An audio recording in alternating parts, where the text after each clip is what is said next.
Quase 30 anos depois de sua morte, Tupac Shakur voltou ao centro do mundo. Mas desta vez não através de uma música, de um álbum ou de uma homenagem. Seu nome está novamente dentro de um tribunal, e o homem acusado de ter participado do assassinato que chocou o hip-hop finalmente está sendo julgado.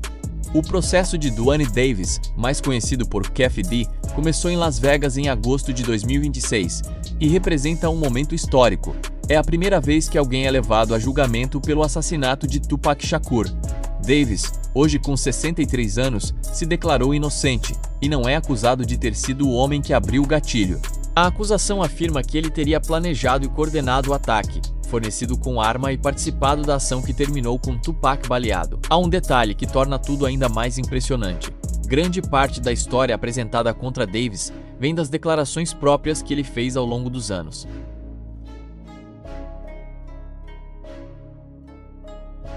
Mas para entender como chegamos a esse julgamento quase 3 décadas depois, precisamos voltar para a noite de 7 de setembro de 1996. Naquela noite, Tupac estava em Las Vegas para assistir à luta de Mike Tyson contra Bruce Seldon no MGM Grand. Aos 25 anos, ele vivia o auge de sua carreira. Era um dos maiores rappers do planeta, uma figura controversa, poderosa e extremamente influente, e estava no centro de uma das maiores rivalidades da história do hip-hop. A tensão entre a costa oeste e a costa leste havia artistas, gravadoras e grupos de rua em lados de uma guerra cultural que pareciam estar crescendo a cada dia. Tupac estava ligado a Death Row Records, enquanto a Bad Boy Records, de Sean Puffy Combs, representava um dos principais polos da costa leste. Mas naquela noite, o problema de mudar tudo não começou dentro de um estúdio. Começou em um cassino. Depois da luta de Tyson, Tupac e membros de sua comitiva retornaram Orlando Baby Lane Anderson, dentro do MGM Grand. Anderson era ligado ao Southside Compton Crips e também era sobrinho de Duane Davis. O encontro rapidamente se transformou em uma briga. Câmeras de segurança registraram Tupac e membros de sua comitiva atacando Anderson. Para a promotoria, esse momento é fundamental para entender o assassinato, porque teria criado o motivo para uma retaliação imediata. Depois da briga, Tupac deixou o MGM Grand acompanhado de Marion Suge Knight. Os dois entraram em um BMW preto e seguiram pelas ruas de Las Vegas. Tupac estava no banco do passageiro e da Knight dirigia. Pouco tempo depois, por volta das 23 horas, o carro parou próximo à interseção da East Flamingo Road com a Koval Lane. Foi então que um Cadillac branco se mudou. O veículo passou pela BMW e alguém abriu fogo. Vários disparos foram executados contra o carro. Tupac foi atingido 4 vezes. Suge Knight também foi ferido, mas sobreviveu. O Cadillac desapareceu rapidamente, deixando para trás uma cena que, durante décadas, permaneceu sem uma resposta definitiva. Tupac foi levado ao hospital, mas os ferimentos eram extremamente graves. A morte de Tupac provocou uma comoção mundial e imediatamente respondeu às perguntas: quem estava naquele Cadillac? Quem atirou? Por que Tupac foi escolhido como alvo? O assassinato estaria relacionado à briga dentro do MGM Grand? Existe alguma ligação com a rivalidade entre Death Row e Bad Boy? Durante anos, surgiram teorias de todos os tipos, mas nenhuma delas conseguiu produzir uma acusação criminal. Orlando Anderson tornou-se um dos nomes mais associados ao caso, mas nunca foi formalmente acusado pelo assassinato de Tupac. Em 1998, menos de 2 anos depois da morte do rapper, Anderson foi morto a tiros em Compton. Ele tinha apenas 23 anos. Com a morte dele, uma das pessoas consideradas centrais para a investigação nunca chegou a enfrentar um tribunal pelo assassinato de Tupac. Caso contínuo, aberto, mas parecia cada vez mais difícil imaginar que alguém seria responsabilizado. Então surgiu novamente o nome de Duane Kef D. Davis. Davis era uma figura ligada aos Southside Compton Crips e ao tio de Orlando Anderson. Durante anos ele falou publicamente sobre sua vida e sobre os acontecimentos daquela época. Em entrevistas e posteriormente em seu livro de memórias, publicado em 2019, Davis apresentou relatos sobre a noite em que Tupac foi baleado. A promotoria acredita que essas declarações são extremamente importantes, porque, segundo os promotores, Davis reconheceu a sua própria presença dentro do Cadillac e falou sobre o seu envolvimento no planejamento da vingança. A acusação sustenta que Davis conseguiu armar, especificar o grupo e participou da ação, embora não tenha sido ele quem efetuou os disparos. Mas a defesa tem uma versão completamente diferente. Os advogados de Davis afirmam que ele é um contador de histórias pouco confiável, que exagerou seu próprio papel durante anos para ganhar dinheiro, fama e notoriedade. A defesa de que muitas das declarações utilizadas pelos promotores são histórias que não devem ser tratadas como fatos e questionamentos, porque Davis não foi acusado durante décadas se as autoridades realmente acreditaram que suas declarações eram uma confissão. O julgamento, portanto, não será apenas uma tentativa de reconstrução do assassinato de Tupac.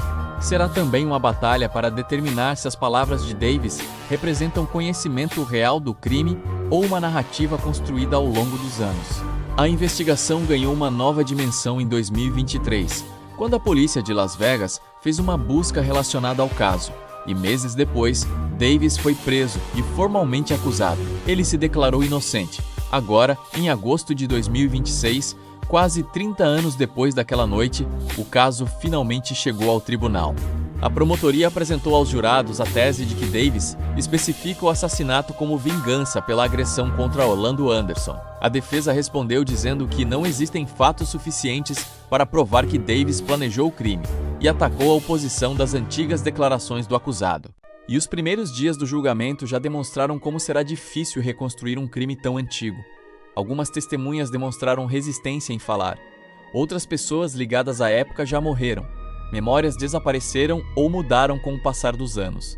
Ao mesmo tempo, os promotores estão apresentando fotografias, registros policiais, imagens da briga no MGM Grand Hotel em Las Vegas, depoimentos de antigos investigadores e pessoas ligadas ao ambiente de Tupac. Um dos momentos mais fortes ocorreu quando um patologista forense explicou no tribunal os ferimentos que ocorreram à morte do rapper, enquanto imagens da autópsia foram apresentadas. Alguns familiares de Tupac saíram da sala diante das fotos, enquanto outros acompanhavam o processo. Agora, pela primeira vez, um júri precisa responder a uma pergunta que surgiu sem resposta durante quase 3 décadas. Duane Keffe D. Davis realmente participou do planejamento do assassinato de Tupac Shakur? A acusação diz que sim, a diz defesa que não. E enquanto os dois lados apresentam suas versões, o mundo volta para aquela noite de setembro de 1996. Quando 4 tiros se transformaram para sempre a história do hip-hop. Mas ainda existe uma peça fundamental nessa história. Antes dos tiros, houve uma briga. Antes da briga, havia uma rivalidade. E dentro dessa rivalidade estava um homem que se tornou uma das figuras mais importantes de toda a investigação: Orlando Anderson. Para entender o que está acontecendo agora no Tribunal de Las Vegas, é preciso voltar algumas horas antes da morte de Tupac e observar com atenção aquilo que aconteceu dentro do MGM Grand. A promotoria sustenta que o assassinato não foi um ataque aleatório, mas uma vingança planejada depois da agressão contra Orlando Baby Lane Anderson. Segundo os promotores, Duane Keffe D. Davis estava no centro dessa retaliação e teria de reforçar o papel de coordenar a ação. A acusação não afirma que Davis abriu o gatilho. A tese apresentada ao júri é que ele teria organizado o ataque, conseguido a arma e acompanhado dos homens que estavam no Cadillac branco. Davis se declarou inocente, e sua defesa afirma que a história apresentada pela promoção, naquela noite de 7 de setembro de 1996, a tensão já era enorme. Tupac tinha acabado de assistir a luta entre Mike Tyson e Bruce Seldon no MGM Grand, quando ocorreu o encontro com Orlando Anderson. As câmeras de segurança registraram uma agressão. O episódio durou pouco, mas segundo a promotoria, foi suficiente para desencadear um acontecimento. Anderson era sobrinho de Davis e foi associado do Southside Compton Crips. Para os promotores, Davis tomou aquilo como uma frente que necessariamente seria respondida. A acusação afirma que ele passou a procurar uma forma de encontrar Tupac e Suge Knight depois da briga. O que aconteceu em seguida é justamente a sequência que os jurados precisam analisar para determinar se Davis realmente participou de uma conspiração para matar o rapper. Tupac e Suge Knight deixaram o MGM Grand em um BMW preto. Enquanto isso, segundo a versão apresentada pela promotoria, Davis e outros 3 homens estavam em um Cadillac branco. Esse detalhe é fundamental porque Davis é o único sobrevivente conhecido entre os passageiros daquele veículo. Os outros 3 homens que, segundo a acusação, estavam no Cadillac morreram posteriormente. Isso significa que o homem sentado hoje no banco dos réus é também a única pessoa viva daquele grupo que pode ser diretamente confrontado sobre o que aconteceu naquela noite. A promotoria acredita que essa posição torna as declarações antigas de Davis especialmente importantes. A defesa, por outro lado, tenta transformar essa mesma característica em uma fraqueza. Se ele é o único sobrevivente, dizem os advogados, também é o único que pode ter motivos para aumentar ou distorcer sua própria participação na história. Pouco depois, o Cadillac encontrou o BMW. O veículo foi movido e 8 disparos foram realizados. Tupac foi atingido 4 vezes e Suge Knight sofreu um ferimento. O Cadillac desapareceu e, naquele momento, ninguém poderia imaginar que uma investigação demoraria décadas para chegar a um tribunal. Tupac foi levado ao hospital e morreu 6 dias depois. A polícia iniciou a investigação, mas durante anos não conseguiu transformar as suspeitas em uma acusação criminal. Orlando Anderson foi frequentemente apontado como suspeito em relatos públicos, mas nunca foi formalmente acusado por assassinato. Ele morreu em 1998, aos 23 anos, em outro tiroteio em Compton. Com isso, uma das pessoas mais frequentemente associadas ao caso morreu antes de qualquer julgamento. Durante muito tempo, o assassinato de Tupac foi cercado por teorias. Alguns envolveram rivalidade entre Death Row Records e Bad Boy Records. Outros apontaram para conflitos entre gangues. Também surgiram teorias de conspiração envolvendo pessoas da indústria musical e até figuras que nunca foram formalmente acusadas. Mas o caso continuou sem uma resposta judicial. Foi somente anos depois que as declarações públicas de Davis conseguiram mudar a situação. Ele falou sobre o assassinato em entrevistas e, posteriormente, contou sua versão em seu livro de memórias de 2019. A promotoria considera essas declarações uma das peças mais importantes do processo. Segundo os promotores, Davis praticamente colocou a si mesmo no centro da narrativa ao descrever sua presença no Cadillac e seu envolvimento na busca por vingança. E aqui aparece uma das partes mais interessantes do julgamento. Davis atualmente contesta o significado de algumas dessas declarações. Sua defesa afirma que ele é um contador de histórias que exagerava para conseguir dinheiro e atenção. Os advogados argumentaram que, se suas palavras eram tão incriminadoras, é preciso explicar por que as autoridades demoraram tantos anos para acusá-lo. A defesa também aponta que o investigador teve contato com Davis anteriormente e não o prendeu naquele momento. Para os advogados, isso demonstra que as próprias autoridades tinham dúvidas sobre sua revisão. A promotoria respondeu que o caso ganhou força justamente porque Davis continuou falando e acabou fornecendo informações que ajudaram a reabrir a investigação. Durante o julgamento, os promotores chegaram a reproduzir declarações antigas de Davis diante dos jurados. A intenção é mostrar que sua versão não surgiu agora, depois da prisão, mas que ele vinha descrevendo seu envolvimento há anos. A acusação também apresentou seu livro de memórias como prova, apesar da defesa ter tentado impedir que o material fosse utilizado. O juiz permitiu sua utilização. Para os promotores isso é importante, porque eles precisam convencer o júri de que Davis não está sendo acusado simplesmente, mas o julgamento já mostrou que não será fácil para a promotoria reconstruir aquela noite. Algumas testemunhas estão relutantes em falar. Um dos momentos mais tensos ocorreu com Mob James McDonald, antigo associado de Suge Knight e da Death Row Records. McDonald foi chamado ao tribunal sob ordem judicial, mas deixou claro que não queria contribuir para colocar Davis na prisão. Ele chegou a se declarar um testemunho hostil e resistiu a perguntas relacionadas às antigas rivalidades entre Crips e Bloods. Ao mesmo tempo, suas respostas acabaram revelando o ambiente extremamente violento em que aquela disputa aconteceu. McDonald afirmou que a entrada das gravadoras na guerra entre gangues havia sido profundamente aprofundada. Outro ponto importante surgiu quando antigos pesquisadores descobriram o que aconteceu imediatamente depois do ataque. Um policial que havia parado Tupac e Suge Knight antes do tiroteio contornou que a abordagem foi tranquila. Depois dos disparos, um antigo detetive de homicídios descreveu sua tentativa de obter informações de Knight. Segundo o depoimento apresentado no tribunal, Suge Knight afirmou que não reconhecia os responsáveis e não sabia quem havia atirado. Esses depoimentos ajudaram a reconstruir as primeiras horas da investigação e mostram por que o caso se tornou tão difícil. E enquanto o tribunal tenta separar fatos de histórias contadas durante décadas, existe outra questão que chama a atenção. Suge Knight. Ele estava dirigindo o BMW naquela noite. Sobreviveu ao ataque. Nos primeiros dias do julgamento, a promotoria também apresentou evidências médicas sobre a morte de Tupac. A patologista forense doutora Lisa Gavin explicou os danos provocados pelos tiros e confirmou que a morte foi consequência das lesões causadas pela arma de fogo. Fotografias da autópsia foram mostradas aos jurados, provocando uma ocorrência emocional da família de Tupac. Alguns familiares saíram da sala antes da apresentação das imagens, enquanto outros se reuniram para acompanhar o processo. A apresentação desse material não serve apenas para mostrar como Tupac morreu. Ela estabelece perante o júri que o caso é, juridicamente, um homicídio e que os danos descritos são compatíveis com o ataque apresentado pela acusação. Mas agora chegamos ao ponto central. A promotoria precisa provar muito mais que o fato de Davis conhecer Orlando Anderson, estar ligado às ruas de Compton ou ter falado sobre o assassinato. Os jurados precisam ser elaborados, além de uma dúvida razoável de que Davis participou conscientemente do planejamento de homicídio. E a defesa precisa apenas criar dúvida suficiente para impedir essa específica. Essa diferença pode decidir todo o caso. Porque depois de quase 30 anos, não basta contar uma história convincente. É preciso apresentar provas que resistam ao padrão criminal exigido pelo tribunal. Existe uma pergunta que fica ainda mais intrigante quando analisamos tudo isso.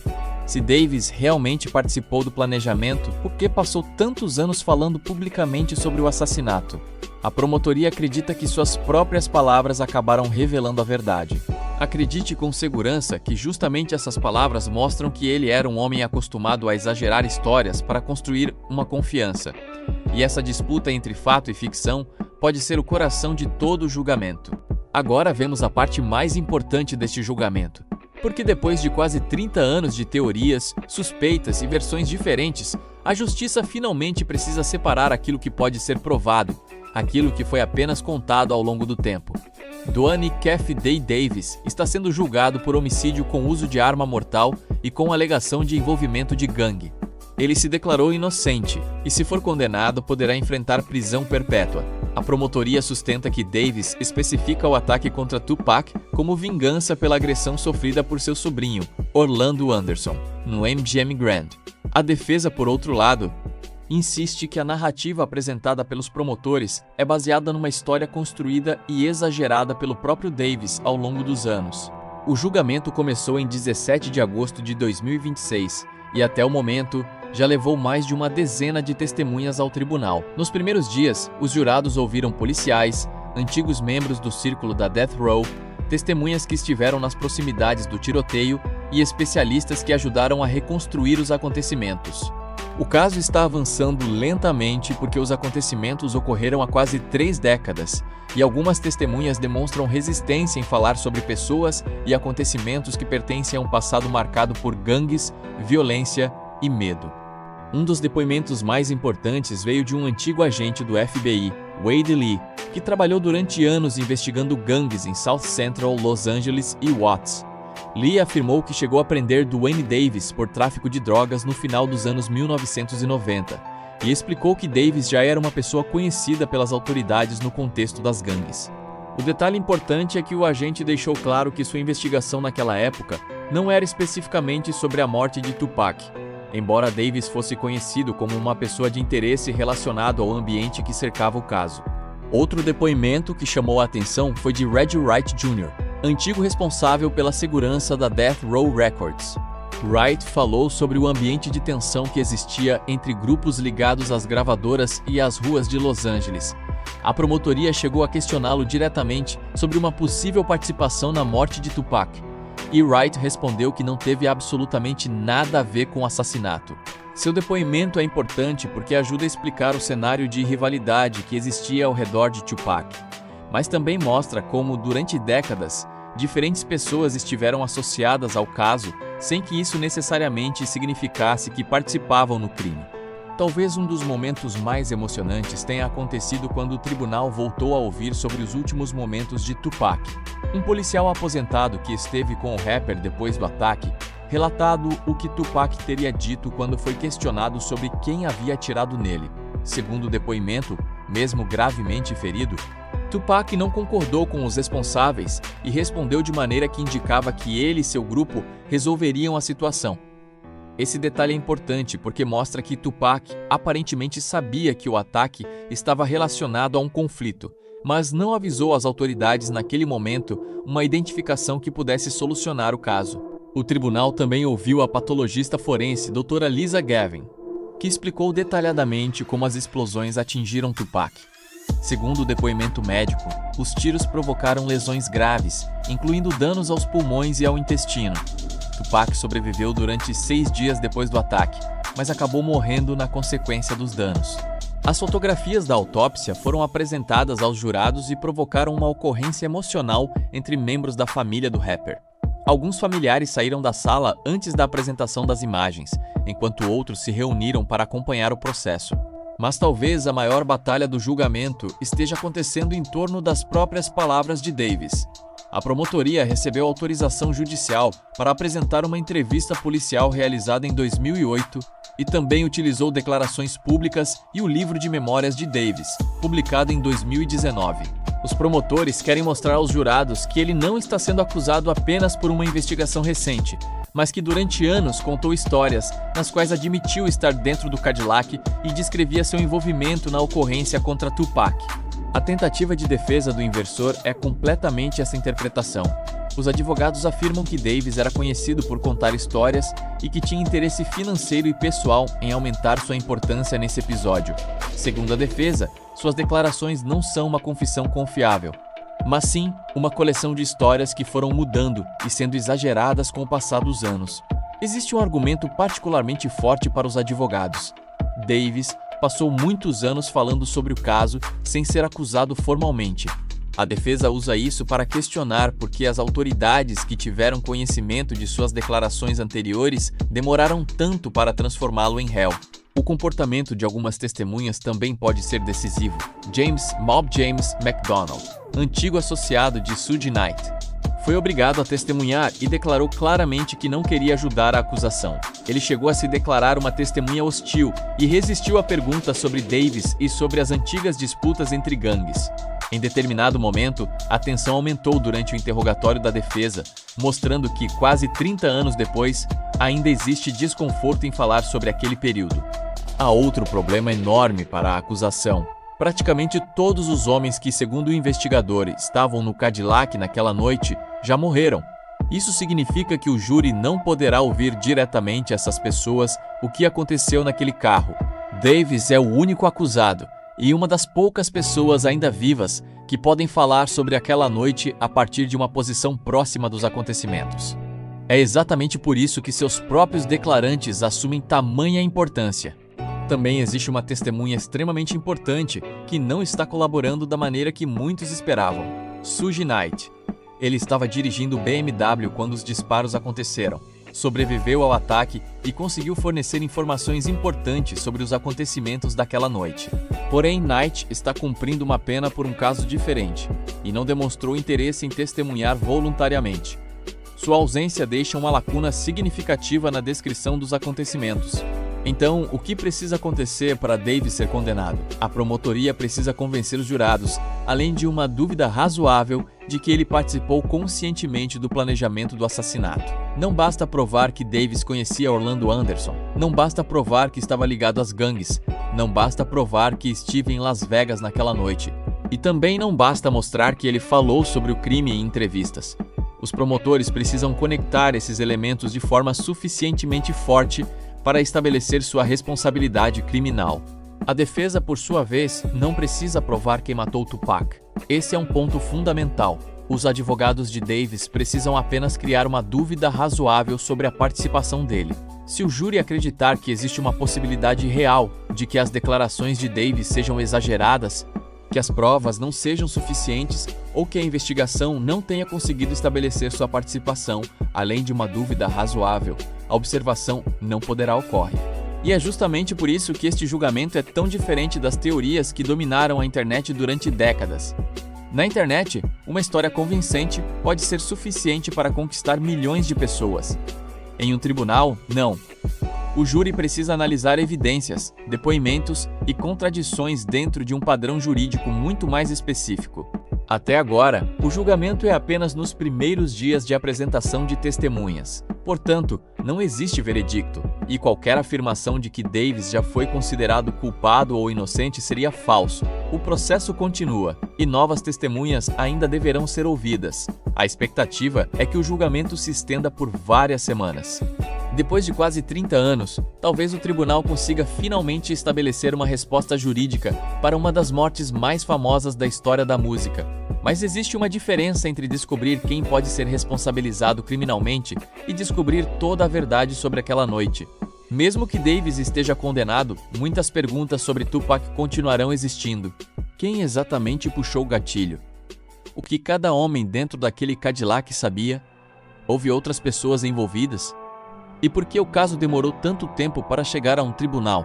Essas perguntas fazem parte do mistério que transformou a morte de Tupac em uma história que atravessou gerações. Mas agora existe algo que não existiu durante quase 3 décadas. Um júri ouvindo as evidências diretamente dentro de uma sala de tribunal. E talvez essa seja uma mudança maior de todas.